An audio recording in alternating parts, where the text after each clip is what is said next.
child's desperate text for her baby brother's formula, sent by mistake, lands on a billionaire's private phone. One wrong number is about to change their worlds forever. Desperation has a sound. For 10-year-old Chloe, it was the thin, hungry cry of her baby brother and the sound of her mother scraping the last dusty powder from an empty formula canister.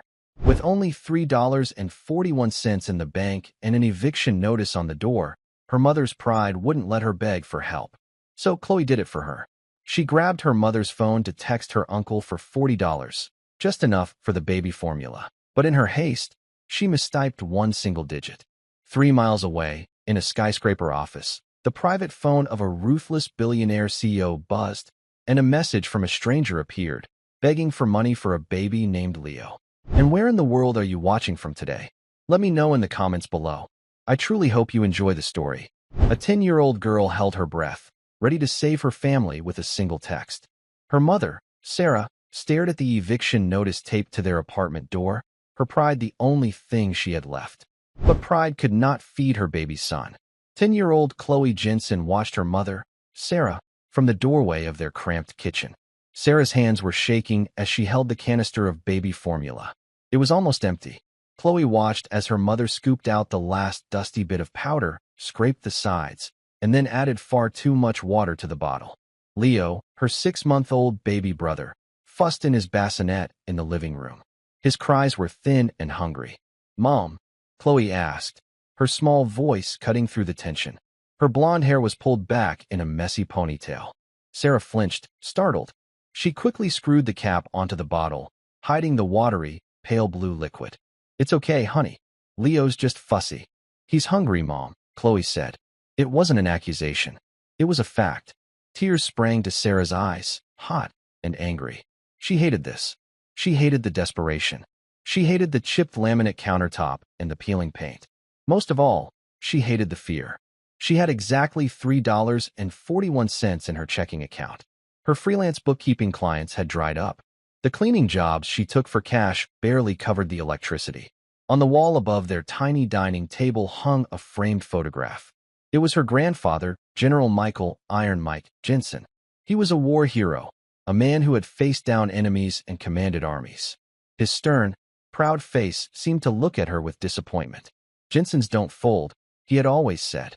"We don't beg." "I'll handle it, Chloe," Sarah said, her voice tight. "Go read your book." But Chloe didn't move. She had seen the eviction notice. She knew her mother had been laid off from the accounting firm 2 months ago.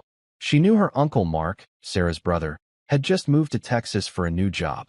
As Sarah went to pick up the crying baby, Chloe made a decision. She crept over to her mother's worn-out purse and pulled out the phone. She knew her mother had just saved Uncle Mark's new number. Her fingers flew across the screen, her small face set with determination. She typed, "Uncle Mark, it's Chloe. Mom won't ask. We need $40 for Leo's formula. Please. Mom gets paid from the cleaning job on Friday. I swear she'll pay you back." She hit send before her courage could fail her. 3 miles away, in a glass office that overlooked the entire city, Arthur Vance's phone buzzed. He ignored it. The 45-year-old CEO of Vance Holdings was in the middle of a hostile negotiation. His desk was a slab of dark, polished mahogany.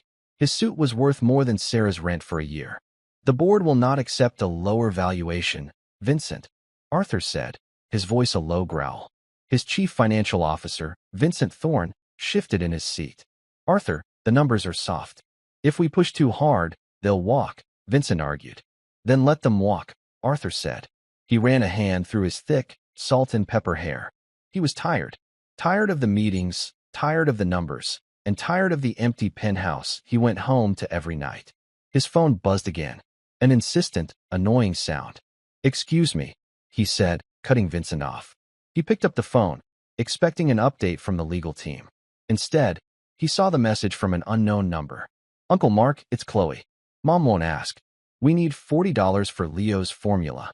Arthur frowned. He read the message twice. His brow furrowed in annoyance. A wrong number.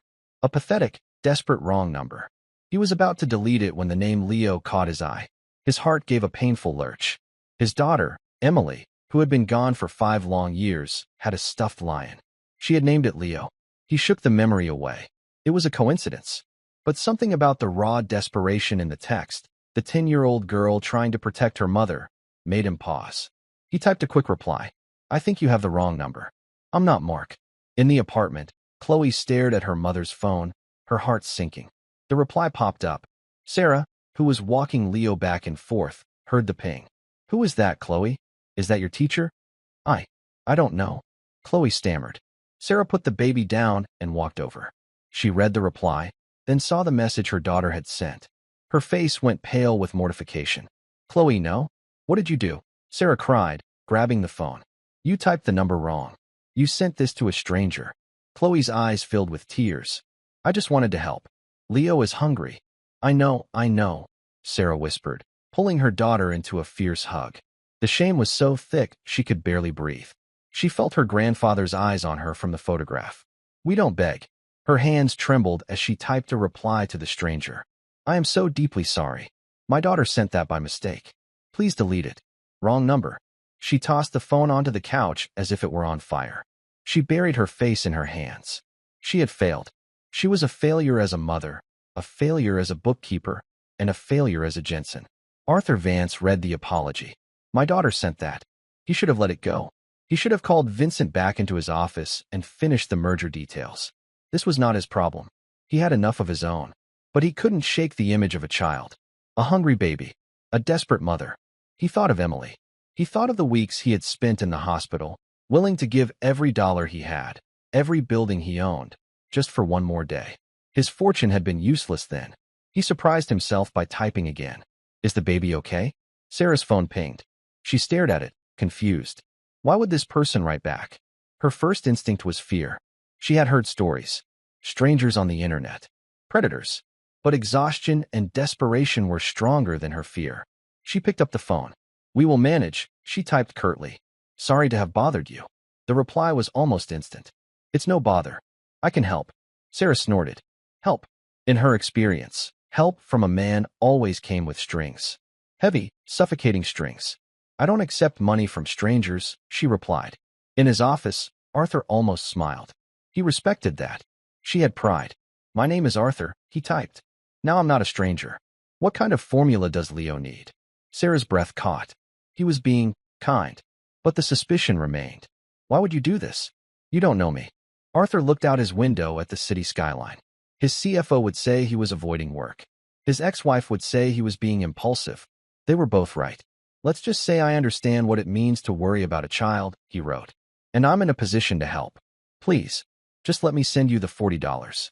The simple please broke through Sarah's armor. It wasn't a command. It was a request. Her exhaustion made the decision for her. Leo was starting to cry again. Similac sensitive, she typed.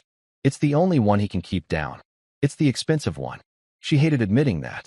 What's your Venmo or Zelle? Sarah hesitated. What did she have to lose? Her pride was already shattered. She could block him if he became strange. She sent her Venmo username, SJ Finance. Her profile picture was a simple blue square with the letters SJ. Arthur opened his banking app. His finger hovered over the keypad. $40. He thought about the watery formula Chloe's mother was probably using. He thought about the shame in that last text. $40 wouldn't fix the problem. It would only patch it for 2 days. This wasn't about $40. It was about the hollowness in his own chest. It was about the ghost of a little girl with a stuffed lion.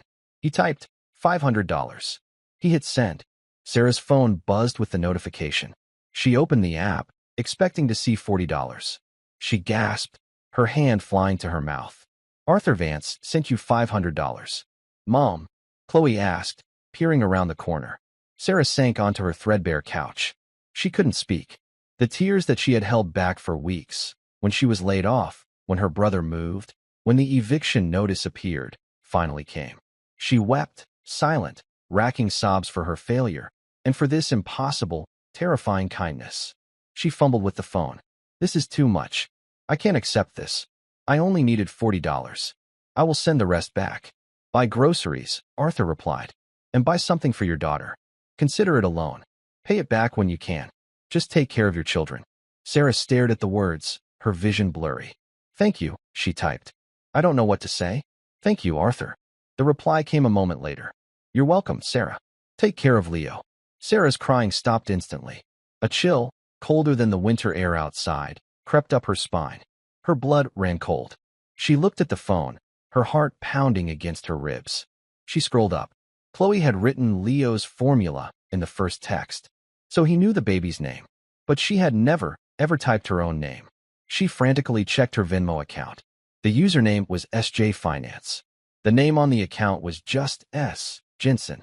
The profile picture was the generic blue logo. There was no way he could know her name was Sarah. "Mom, what's wrong?" Chloe asked, seeing the color drain from her mother's face. Sarah shook her head, trying to breathe. Who is this man? In his penthouse office, Arthur Vance stared at his phone. He hadn't meant to frighten her. "You're welcome, Sarah. Take care of Leo." He'd typed the name without thinking. When her Venmo notification had popped up, S. Jensen, a flicker of curiosity had made him act. He was a man who dealt in information. It was his greatest weapon in the boardroom. He had buzzed his assistant, Martha. "Martha, I have a phone number and a Venmo username. SJ Finance and S. Jensen. I need to know who this is. It's a personal matter. Be discreet." Martha, who had been with him for 20 years and knew about Emily, simply nodded.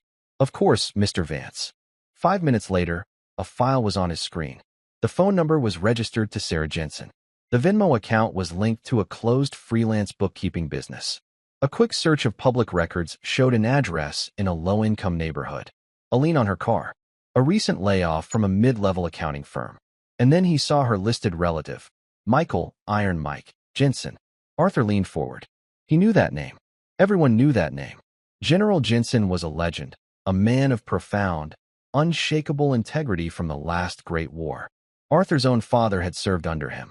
He had grown up hearing stories of Iron Mike's tactical brilliance and, more importantly, his honor. This was the general's granddaughter, desperate for $40 in baby formula. The disconnect was jarring. He looked at the photo attached to her old business profile. A tired but intelligent-looking woman with kind eyes. And standing next to her, a small, blonde-haired girl. Chloe. He had sent the $500. Then, he had looked up Mark Jensen in his own company's new employee database. Vance Holdings had just acquired a small tech firm in Austin. And there, on the list of new HR personnel, was Mark Jensen. He cross-referenced the phone number. Chloe had mistyped one single digit. He hadn't intended to find all this. But now that he had, he couldn't just walk away. His problem with Vincent Thorne, his CFO, was growing. He suspected Vincent was skimming, burying losses in acquisition accounts. But Vincent was smart, and he controlled the entire finance department. Arthur needed an outsider. Someone with no connections, who was smart, and who was desperate. He had meant to type, "Take care of Leo." But his mind had been on Sarah Jensen, and the name had slipped out. He saw her read receipt. Then nothing. He had scared her. Idiot, he muttered to himself. He would give her space. He would let the money solve her immediate problem. Tomorrow, he would propose a real solution. Sarah's apartment felt small and dangerous. The $500 in her Venmo account felt like an accusation. "Who is he, Mom?" Chloe asked again, her voice trembling. "Did I do something bad?" "No, baby, no." Sarah pulled Chloe onto her lap, her heart hammering. "You were trying to help. I don't understand how he knows my name." She spent the night on the couch, watching Leo sleep in his bassinet. The baby's breathing was soft, but his occasional hungry fussing was a knife in her heart. She stared at the picture of her grandfather. "I'm sorry, Grandpa," she whispered to the frame. "I'm so lost." She thought of the stranger, Arthur. Was this a trick? Would he show up at her door? Had she put her children in danger, all for $500? She considered sending the money back. But the canister of formula on the counter was empty. Utterly, completely empty. Leo would wake up in a few hours, and she would have nothing for him. By dawn, the desperation had won out over the fear. She would not let her son starve because of her pride. She transferred $100 to her checking account. Just enough for the formula, diapers, and food for the week. The rest she would leave untouched. She would document it, like a loan. She would pay it back. Every cent. She dressed Chloe for school and bundled Leo into his carrier. The morning air was cold. She clutched her keys, ready to walk to the grocery store, when her phone pinged. Her stomach dropped. It was him. "Arthur. Good morning. I hope you and the children are well. I owe you an explanation." Sarah stared at the message, her fingers frozen. I apologize, the next text came. I didn't mean to frighten you. My name is Arthur Vance. When your Venmo account showed the name S. Jensen, I became curious. I am an admirer of General Michael Jensen. I wondered if there was a connection. Sarah's breath hitched. He was my grandfather. He was a great man. My father served with him. This was not what she expected. The fear receded, replaced by confusion. That still doesn't explain. She started to type. It doesn't, he replied immediately. But this will. The number your daughter meant to dial is 1 digit off from an employee of mine, Mark Jensen. Your brother. How do you know he's my brother? He works in HR at a company I recently acquired. When I realized the coincidence, the wrong number, the Jensen name, I asked him this morning if he had a sister named Sarah. He was very concerned. He said you were a brilliant accountant who had been recently laid off. He mentioned you had a young daughter and a new baby. Sarah sank onto her couch. Mark, it was all a coincidence. An insane, unbelievable coincidence. The relief was so profound, it made her dizzy. He wasn't a predator. He was just connected. Mom, Chloe asked, tying her shoe. We're going to be late. 1 minute. Honey, Sarah said, her eyes glued to the phone. Another message from Arthur appeared. Sarah, the reason I'm texting is not just to explain. It's to make a proposition. A professional one. My company, Vance Holdings, is in the middle of a complex merger. I have some financial records I need audited by a third party. Someone discreet, with no ties to my current finance department. What kind of project? She typed, her old bookkeeping instincts kicking in. A 3-month contract. I need someone to reconcile acquisition accounts. The work is confidential. Given your grandfather's legacy and your brother's high praise for your skills, I thought of you. The pay is significant, and you could work from home, given your situation with Leo. Sarah's mind raced. A job. A real accounting job. From home. It was too good to be true. It was a lifeline. And the $500? She asked, her pride stinging. A signing bonus. Or a gift from one admirer of General Jensen to another. Whichever makes you more comfortable. We can discuss the details in person. My office, tomorrow. 10 a.m. I'll have my assistant send you a car. A car. An office. A job. Yesterday, she was watering down formula. Today, a billionaire CEO who knew her grandfather was offering her a position. Why me? She typed. You don't know me. I know you're General Jensen's granddaughter. I know you're an accountant. And I know you have too much pride to ask for help, even when you need it. That's exactly the kind of person I want looking at my books. He was right. She did have pride. And right now, that pride was telling her to take this chance. To earn her way out of this hole, just as her grandfather would have. Chloe, Sarah said, her voice stronger than it had been in months. Let's go buy Leo some breakfast. And then, I need to get a new blazer. Why? Because, sweetie, Sarah said, picking up the baby carrier. Mommy has a job interview. The next morning, a black town car, precisely on time, idled outside her apartment building. Sarah, dressed in her one good blazer, a navy blue relic from her old job, hastily pressed, felt a wave of intense self-consciousness. Her neighbors, shuffling to the bus stop, stared. She buckled Chloe into her car's seat, which she'd transferred from her own beat-up sedan. The town car was spotless, smelling of leather and polish. Leo was in his carrier at her feet. Wow, Mom, Chloe whispered, her eyes wide as they pulled away from the curb. Is this a limousine? No, honey. It's just a very nice car. Sarah's heart hammered. She felt like an imposter, a Cinderella whose carriage would turn back into a pumpkin at any moment. They arrived at Vance Holdings, a skyscraper of gleaming black glass that seemed to pierce the clouds. The lobby was a cavern of white marble and hushed efficiency. A security guard, spotting her and the children, looked confused until she gave her name. Ms. Jensen, Mr. Vance is expecting you. 50th floor. The elevator ride was silent and swift, making her ears pop. When the doors opened, she stepped into an oasis of calm. The carpets were thick, the art on the walls was original, and the view took her breath away. A woman in her late 60s, with perfectly coiffed silver hair and an impeccably tailored suit, sat at a large desk. She looked, Sarah thought, like a hawk guarding a fortress. Ms. Jensen, I'm Martha, Mr. Vance's executive assistant. Her voice was crisp, not unkind, but devoid of warmth. She glanced at Chloe and the baby carrier. He mentioned you would be bringing your children. I'm sorry, I don't have childcare on such short notice, Sarah said, her chin lifting. It's not a problem. Mr. Vance has arranged a conference room for you. Please, come this way. She led them not to Arthur's office, but to a smaller, glass-walled room with a table, comfortable chairs, and a box of new toys on the floor. Chloe gasped. You can get settled. Mr. Vance will be with you shortly. Martha paused at the door. He's in a meeting with Mr. Thorne, our CFO. The way she said the name, Mr. Thorne, was subtle, but Sarah, an expert in reading between lines, heard the faint note of distaste. Sarah set Leo's carrier on a chair, and Chloe immediately, and quietly, went for the toys. Sarah took a deep breath, trying to steady her nerves. This was an office. She knew offices. The door opened. Arthur Vance was taller than she expected. He wore a dark gray suit, no tie, and his salt and pepper hair was slightly rumpled, as if he'd been running his hands through it. He looked more like a restless predator than a polished CEO. His eyes, a sharp, intelligent gray, met hers. Sarah, thank you for coming. He didn't offer to shake her hand, which she was grateful for, as hers were damp. Mr. Vance, thank you for this, she gestured to the room. Arthur, please, have a seat. He sat opposite her, ignoring the toys and the baby. He was all business. I'll be direct. I don't trust my chief financial officer, Vincent Thorne. Sarah's eyes widened. This was not a subtle accusation. For 6 months, Arthur continued, leaning forward. I felt he is hiding something. Small discrepancies. Profits from acquisitions that seem to vanish into restructuring fees or integration costs. The numbers are always clean. Too clean.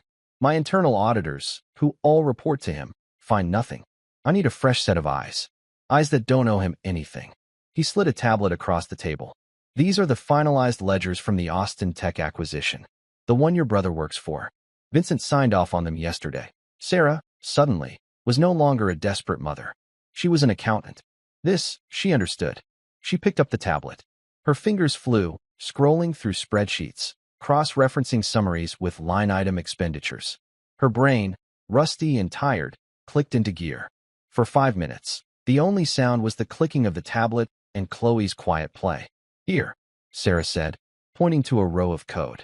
This transfer, Goodwill Asset Integration. The amount is $1.2 million, but it's coded as a marketing expense, not a capital expenditure. That buries it in the operational budget. It looks like a slush fund. Arthur stared at her. He had given that file to 3 independent auditors. None had found it that quickly. And here, Sarah continued, her voice gaining confidence.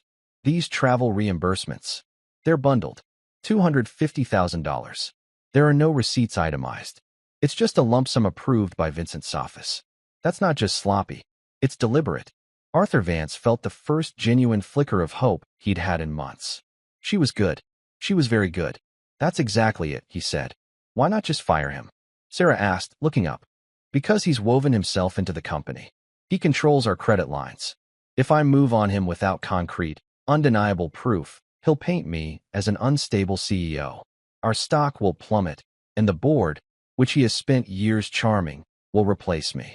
I need the gun. The smoking gun. I believe he's been doing this for years, but this Austin acquisition, he got sloppy. Before Sarah could respond, the door to the conference room opened without a knock.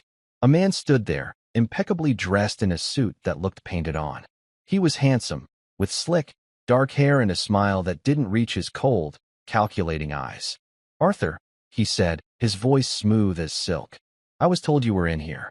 I have the quarterly projections you. He stopped, his eyes landing on Sarah, then on Chloe, then on the baby.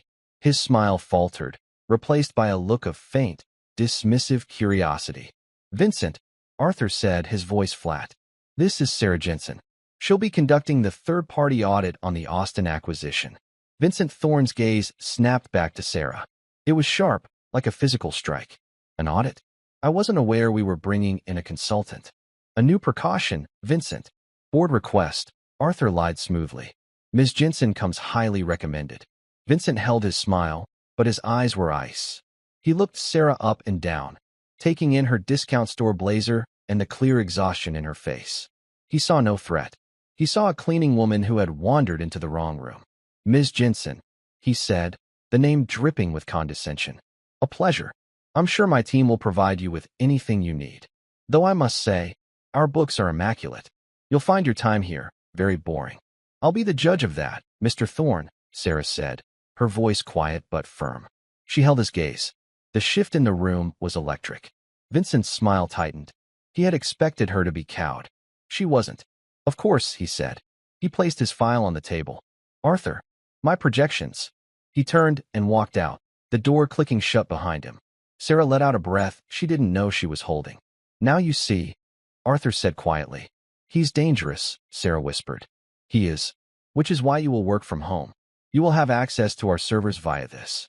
Arthur pushed a brand-new, high-spec laptop across the table, along with a secure hard drive. You will report only to me. Your name will not appear on any employee list. As far as Vincent is concerned, you're a low-level temp, checking for typos. He stood up. Your contract is for $20,000 for 3 months of work. The $500 was just the beginning. I need the truth, Sarah. Can you find it? Sarah looked at her daughter, playing happily. She looked at Leo, sleeping peacefully, his stomach full of the good formula she'd bought that morning. Then she looked at the picture of her grandfather that she kept in her wallet. We don't beg. She stood, too. I'm not a spy, Mr. Vance. I'm an accountant. I'm not asking you to be a spy. I'm asking you to do your job better than anyone else. This was her way out. Not a handout, but a fight. A fight she was trained for. I can find it, she said. I know. Arthur looked at her, and for the first time, his eyes softened. My father used to say that General Jensen could see the truth of a man just by looking at him. He said that kind of integrity was in the blood. I'm counting on it. Sarah Jensen, granddaughter of a hero, mother of 2, and now, a secret auditor, picked up the laptop. When do I start? She asked. You already have, Arthur replied. The first few days were a blur for Sarah. Her small apartment, once a prison of desperation, became her command center. The $20,000 contract fee had been wired to her account. She paid her overdue rent. She paid the electric bill. She bought 2 weeks' worth of groceries. She bought Leo the expensive formula without even checking the price tag. The constant, grinding fear of how will I feed my children was gone. It was replaced by a new kind of fear. The laptop Arthur had given her was a fortress. She worked late into the night, long after Chloe was asleep, with Leo's bassinet by her feet. The apartment was silent, save for the click of her keys and the baby's soft breathing. She was no longer just an accountant. She was an archaeologist, digging through the digital ruins of Vincent Thorne's acquisitions. The $1.2 million slush fund was the tip of the iceberg. She found ghost employees on the payroll of acquired companies, their salaries routed to an offshore account. She found invoices for consulting services from a shell company that, after hours of cross-referencing, she found was registered to Vincent's brother-in-law. This wasn't just skimming. This was a sophisticated, multi-million-dollar operation. She felt sick. She was a bookkeeper from a 2-bedroom apartment. He was a powerful CFO. If he even suspected what she was doing, what would he do to a single mother with 2 children? She looked at the photo of General Jensen. Her grandfather had faced down enemies with guns. Her enemy used spreadsheets. Integrity. Sarah, she heard his voice in her head. It's just math. Find the truth. She saved her findings on the encrypted hard drive, making meticulous notes, documenting every step. She was building a case, brick by brick. Meanwhile, in his sterile office on the 50th floor, Vincent Thorne was uneasy. He had dismissed the consultant, Sarah Jensen. She was a nobody, a charity case Arthur had hired, probably out of some misplaced pity. But the lie Arthur told, a board request, had bothered him. Alan, Vincent said into his speakerphone, speaking to his head of IT security. The new audit protocol Arthur set up. I want to know what it's accessing. I can't see what, Mr. Thorne, Alan replied, his voice tinny. Mr. Vance used his executive credentials. The data stream is encrypted end-to-end, but I can see where it's looking. It's pulling massive data packets from the Austin merger files, specifically acquisition expenditures and vendor payments. All night, Vincent went cold. It was her, that tired-looking woman with the baby. She wasn't just checking for typos. Arthur had set a watchdog on him. She's a ghost, Vincent muttered, poking around in my house.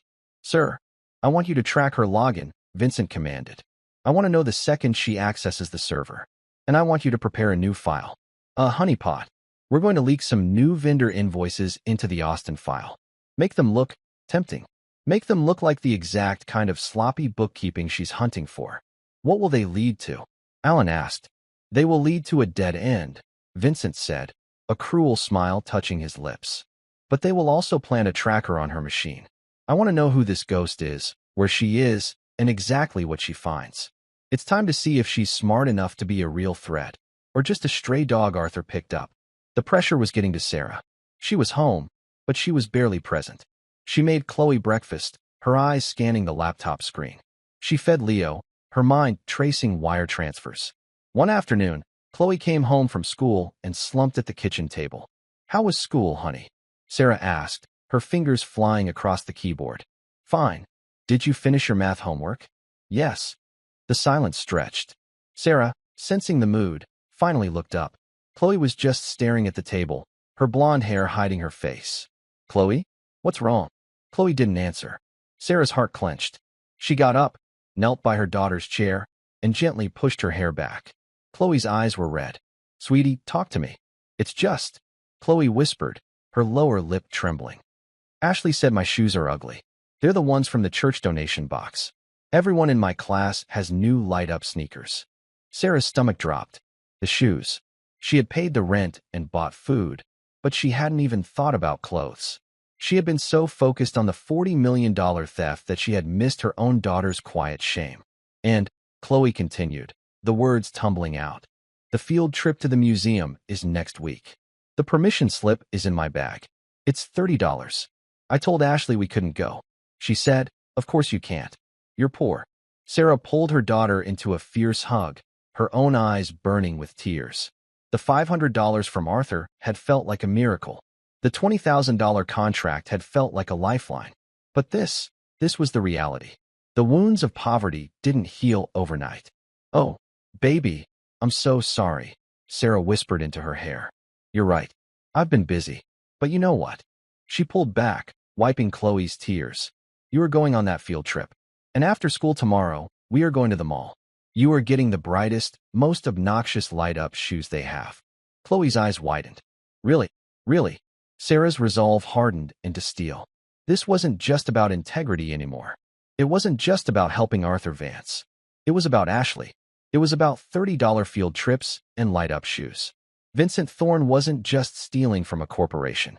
He was, indirectly, stealing her daughter's childhood. I promise, Chloe, things are going to be different. That night, she needed to clear her head, and she needed information. She called her brother, Mark. Sarah, hey, how are you? His voice was bright, energetic. It already had a Texas drawl. Hey, Mark. I'm good. I'm okay. How's the new job? I love it. Seriously, sis, it's the best move I ever made. The company's fantastic. Vance Holdings is backing us, and my new boss is a genius. A knot formed in Sarah's stomach. Oh yeah? Who's that? Our CFO, guy named Vincent Thorne. He flies in from headquarters. He's incredible. He took the whole leadership team out to a steak dinner. Said we're the future of the company. Sarah gripped the phone tighter. He seems generous. Totally. He's all about rewarding talent. He's exactly the kind of boss I've always wanted. Why? You heard of him? Sarah had to lie. It tasted like acid in her mouth. No, not really. Just, his name was on some paperwork I'm auditing for a new client. Small world. Well, if your client is working with him, they're in good hands, Mark said enthusiastically. Mark, listen, Sarah said, changing the subject, unable to hear any more. I know I said I didn't need help, but things were bad. Really bad. I know, Sarah. I should have seen it. I'll send you some money. No, she said too quickly. That's not why I'm calling. I'm okay. I got a big contract. I felt like I was lying to you by not telling you how bad it was. You're a Jensen, Mark said, his voice softening. You've got Grandpa's pride. But you don't have to do it all alone, Sarah. I'm here. She hung up the phone, her hands shaking. This was so much worse than she thought. If she exposed Vincent, she wasn't just exposing a criminal. She was shattering her brother's new life. She was taking down his hero. She turned back to the laptop. Her gaze fell on the encrypted hard drive. This was bigger than her, bigger than Mark. It was about the truth. She logged back into the server. She had to finish this. And as she logged in, a new folder appeared in the Austin directory. VTech future projections and unpaid invoices, urgent. It was sloppy. It was obvious. It was exactly what she was looking for. It was the trap. Sarah stared at the new folder. VTech future projections and unpaid invoices, urgent. Her heart was pounding, but not with excitement. It was with suspicion. She was a meticulous accountant. Vincent Thorne, for all his crimes, was also meticulous. He was a man who buried millions in sophisticated shell companies and ghost payrolls. He would not suddenly get sloppy. He would not leave a folder marked urgent full of unpaid invoices sitting in the open. It was bait. He had dismissed her in person, but he was a man who left nothing to chance. He must have realized someone was digging. This was a test. Or worse, a trap. He wanted to see what she would do. He was probably tracking this folder. If she opened it, he would know. He might have even embedded a tracker in the files, something that could infect her secure laptop, see her screen, or track her location. Sarah looked at the laptop Arthur had given her. It was her lifeline. She couldn't risk it. She shut it down. "Chloe," she called out, her voice calm. "I have to run to the library to print some things. Mrs. Petrov next door is going to listen for Leo. I'll be back in an hour." The public library was 10 blocks away. It was old, smelled of paper and floor wax, and, most importantly, had a row of public access computers. Sarah sat down at a terminal in the corner. She used the library's Wi-Fi to log into a temporary, anonymous cloud-based server, a trick she'd learned in a forensic accounting seminar. From there, she remotely accessed the Vance Holdings server. She was now a ghost inside their system, her IP address completely masked. She navigated to the urgent folder. She didn't open the files. Instead, she examined their properties, the metadata, and there it was. Embedded in the comments section of the main spreadsheet, a single string of code. A tracking pixel. It was designed to report back to a specific server the second the file was opened. A server she quickly traced to Vincent's personal IT vendor. He wasn't just watching the folder. He was trying to plant a bug. Sarah almost smiled. He had underestimated her. He thought she was just a tired mom, a low-level temp. He had no idea who he was dealing with. She logged out. She walked home. That night, she put her plan into action. She turned her secure laptop back on. She logged into the Vance server. She clicked on the bait folder. She downloaded the files, triggering the tracker. She knew Vincent, or his IT man, Alan, would be watching. She had to give them a show. She spent 2 hours analyzing the fake invoices.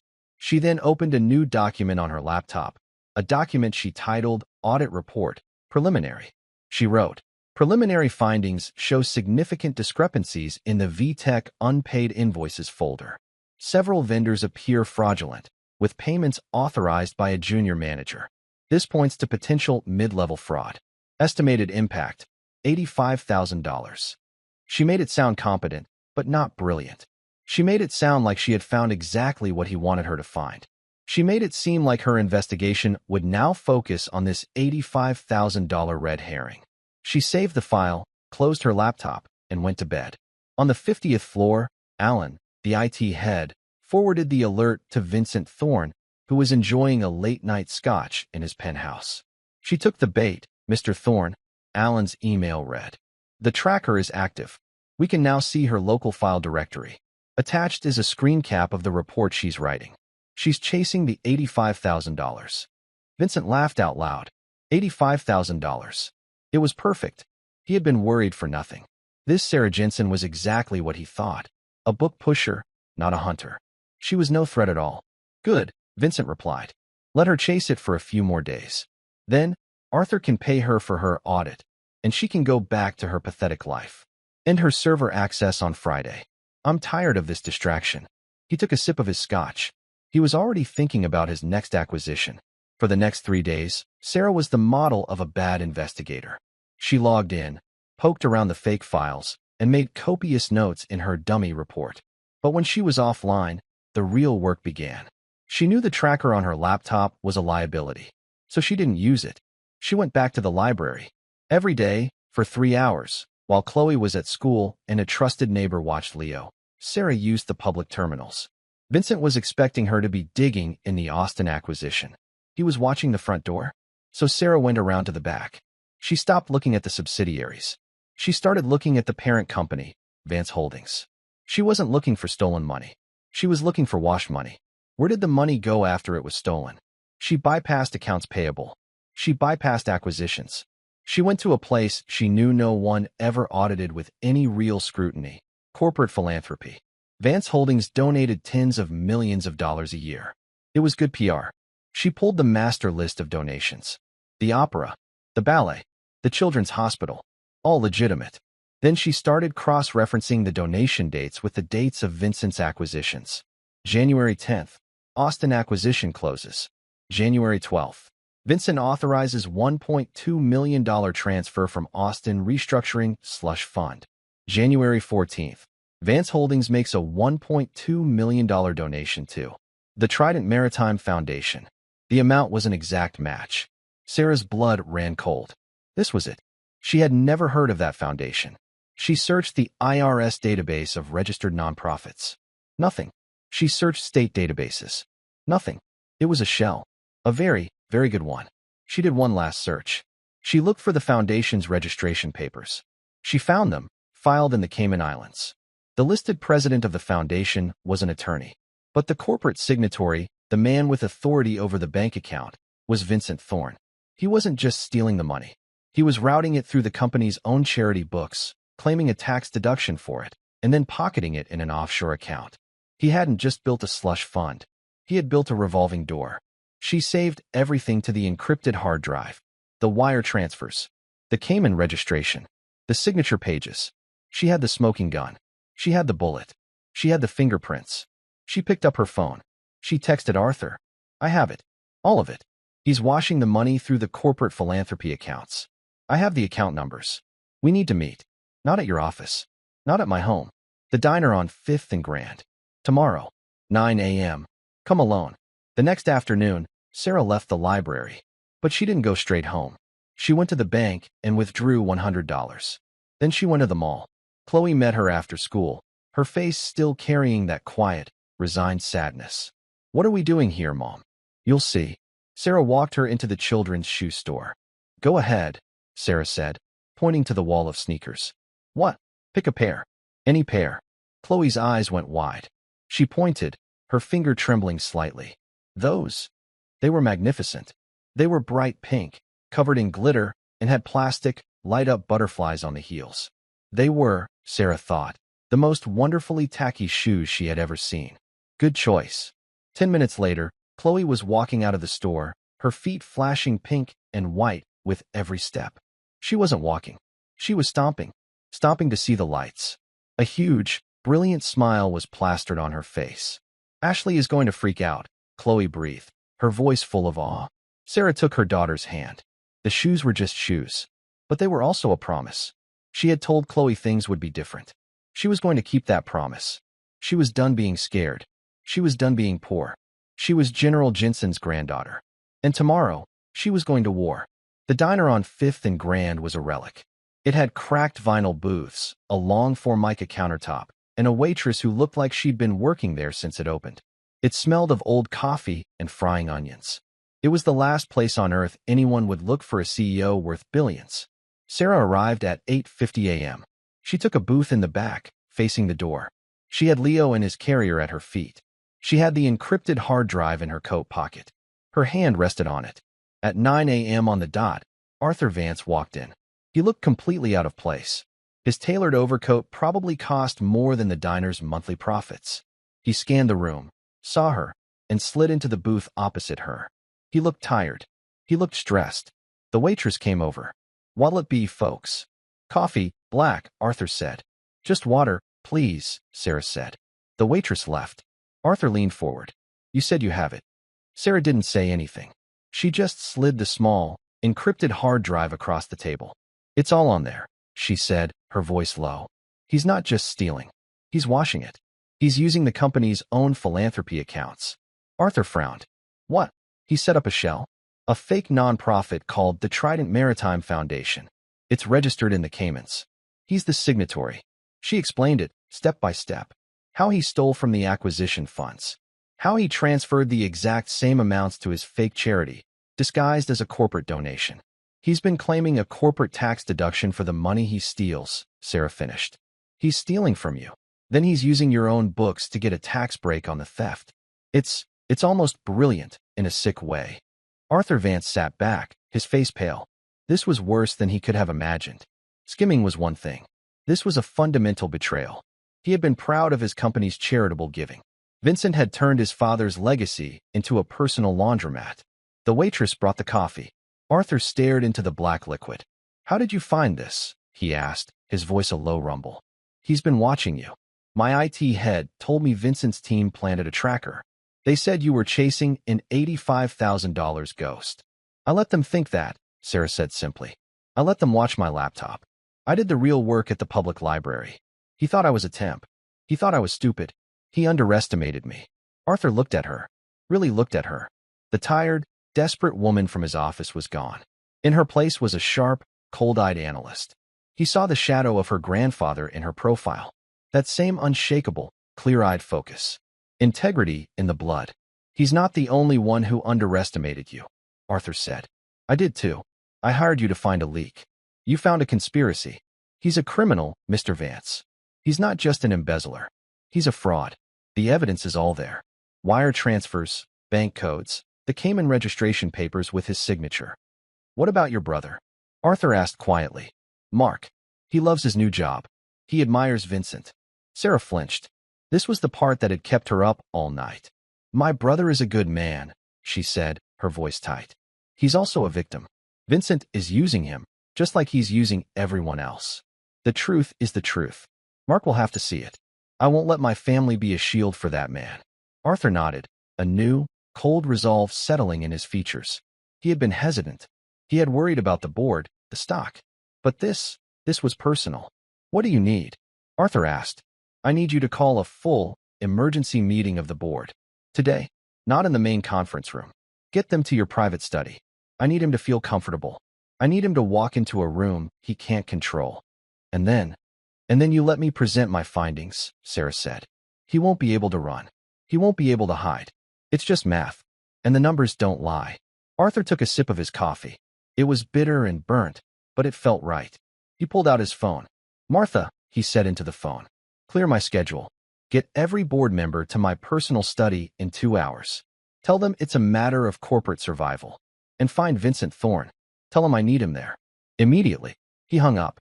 He looked at Sarah. 2 hours, he said. Sarah picked up the baby carrier. "I'll be there." As she walked out of the diner, Arthur watched her go. A 10-year-old girl's mistaken text had just saved his entire company. Vincent Thorne was annoyed. He had been pulled out of a very important lunch. An emergency board meeting? In Arthur's private study? It was irregular. It was messy. He smoothed his tie as he rode the private elevator up.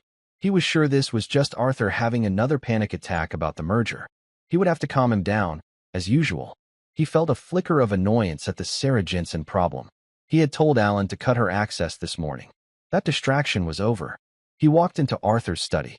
It was a dark, wood-paneled room, filled with books.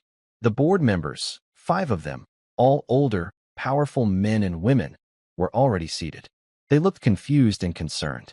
"Arthur," Vincent said, projecting calm. "What is this? You've pulled everyone out of their day. Thank you for coming, Vincent. Please sit." Arthur's voice was cold. He was standing by the fireplace, next to his assistant, Martha. And next to Martha was Sarah Jensen. She was holding a baby carrier. She was dressed in her simple navy blazer. She looked completely, utterly out of place. Vincent's blood ran cold. "What is she doing here?" he asked, his voice losing its smoothness. "This is a secure meeting. Arthur, what is the meaning of this?" "This," Arthur said, "is Ms. Sarah Jensen. You remember her. The low-level temp I hired." "This is absurd," Vincent said, looking at the board. "She's a consultant, a nobody. She has no place here. She is the granddaughter of General Michael Jensen," Arthur said. The name landed with weight. 2 of the board members had served with him. They sat up straighter. "And she," Arthur continued, "is the only person who has saved this company from ruin. Vincent, we are here to discuss your resignation." The room went absolutely silent. Vincent laughed. It was a short, sharp, ugly sound. "My resignation? Arthur, are you having a breakdown? On what grounds? My projections are perfect. The company has never been more profitable." "Your profits," Arthur said, "are a lie. This is slander. You'll be hearing from my lawyer. You're bringing this. This waitress in here to accuse me.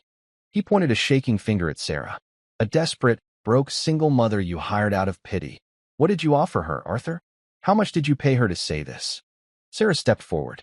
She placed a single, encrypted hard drive on the massive mahogany table. I'm not here to accuse you of anything, Mr. Thorne, she said. Her voice was clear. It did not tremble. I'm here to show the math. This is insane, Vincent shouted. Quiet, Vincent, said Eleanor Hayes, the oldest board member. Let her speak. For the next 20 minutes, Sarah spoke. She plugged the drive into the room's monitor. She did not use emotional language. She did not raise her voice. She just showed them.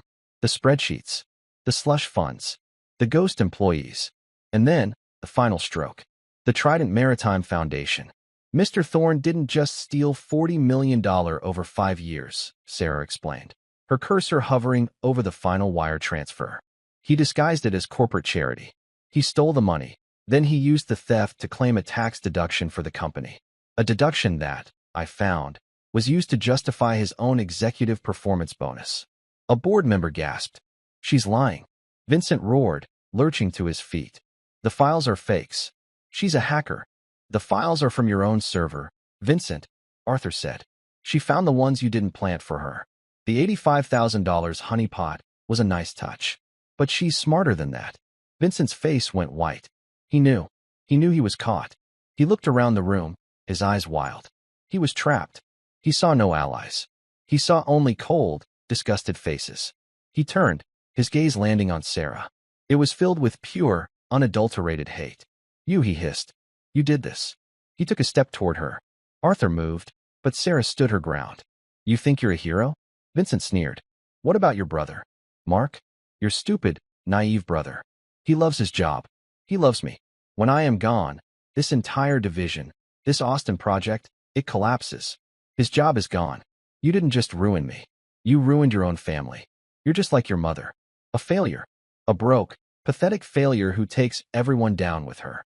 Sarah looked at him. She felt no fear. She felt no anger. She only felt a kind of quiet pity. My brother will be fine. He's a Jensen, she said. We don't lie. We don't steal. And we are not failures. She then looked at the board. The originals of all these files are with Mr. Vance's private legal counsel. The SEC and the IRS will be notified this afternoon.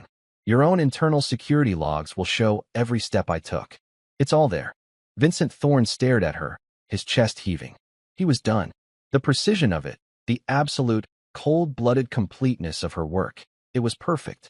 He had been dismantled, not by a rival, but by an accountant. By a 10-year-old girl's mistake. He slumped into his chair. He said nothing. Vincent, Arthur said, his voice like iron. Security is outside.